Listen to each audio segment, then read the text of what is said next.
It is March 11th, 2021, lesson 131. No one can fail who seeks to reach the truth.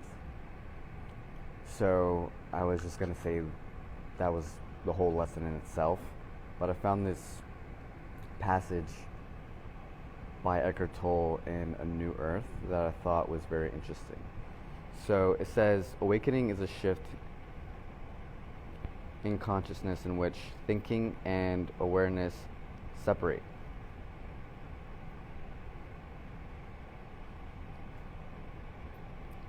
Right? For most people, it is not an event, but a process they undergo. Even those rare beings who experience the sudden, dramatic, and seemingly irreversible awakening will still go through a process in which the new state of consciousness gradually flows into and transforms everything they do and becomes integrated within their lives. Instead of being lost in your thinking when you are awake, you recognize yourself as the awareness behind it. Thinking then ceases to be a self-serving, autonomous activity that takes possession of you and runs your life. Awareness takes over from thinking. Instead of being in charge or your life, instead of thinking becomes the servant of awareness. Awareness is conscious connection with universal intelligence. Okay. Another word for it is presence, consciousness without thought. The initiation of the awakening process is an act of peace. You cannot make it happen, nor can you prepare yourself for it or accumulate credits towards it. There isn't a tidy sequence of logical steps that leads towards it, although the mind would love that. You don't have to become worthy first. It may come to the sinner before it comes to the saints, but not necessarily. That's why Jesus is associated with all kinds of people, not just the respectable ones. There is nothing that you can do about awakening. Whatever you do will be the ego trying to add awakening or enlightenment to itself as its most prized possession, and thereby making itself more important and bigger. Instead of awakening, you add the concept of awakening to your mind, or the mental image of what an awakened or enlightened person is like. And you try to live up to that image. Living up to an image that you have of yourself, of that other people have of you, is inauthentic living. Another unconscious role the ego plays. So if there is nothing that you can do about waking, if it has either already happened or not yet happened, how can it be the primary purpose of your life? Does not purpose imply that you have to do something about it? Only the first awakening. What's up, man? The first glimpse of consciousness without thought happens by grace, without any doing on your part. If you find this book incomprehensible or meaningless, it has not happened to you. If something within you responds to it, however, if you somehow recognize the truth within it, means the process of awakening has begun. Once it has done so, it cannot be reversed, although it can be delayed by the ego. For some, reading this book will initiate the awakening process. For others, the function of this book will help them recognize that they have already begun the process, to intensify and accelerate the process.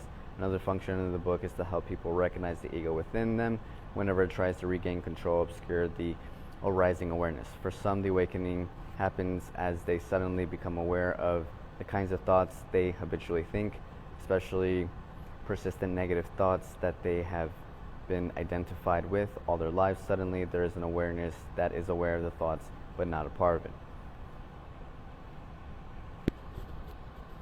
What is the relationship between the awareness and thinking? Awareness is a space in which thought exists when the space has become conscious of itself. So, with that being said, there will be times where you may think that you got it down, but really you have to realize that you're still not in control. And that is because the ego tries to be in control, right? It still holds on to the concept of being the source of all life. So that's why it's very important to go beyond, because, as they said, you can never fail those that seek to reach the truth. Okay, so once you have committed to the path is always going to come. Okay, the only thing that's going to stop it is the delay, right? There's going to be attachments. There's going to be people that you can only share if you're in a certain mood or whatever it may be, right? Like we all have these excuses that make it very difficult for us to actually live by a life of virtue, right? By practicing our devotion undoubtedly, right? Without having any hesitation whatsoever. And that's when, it's not that we're living life, is that our life is living us, okay?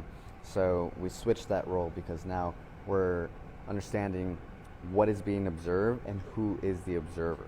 So once we start identifying with that, we start separating ourselves from what you would call the ego. And once you have that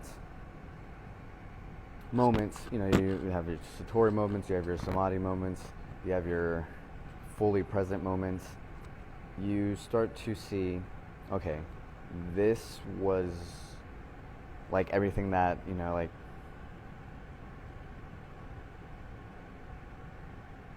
you've been fighting for, right? Like it's so much effort to get to that point when it's supposed to be effortless.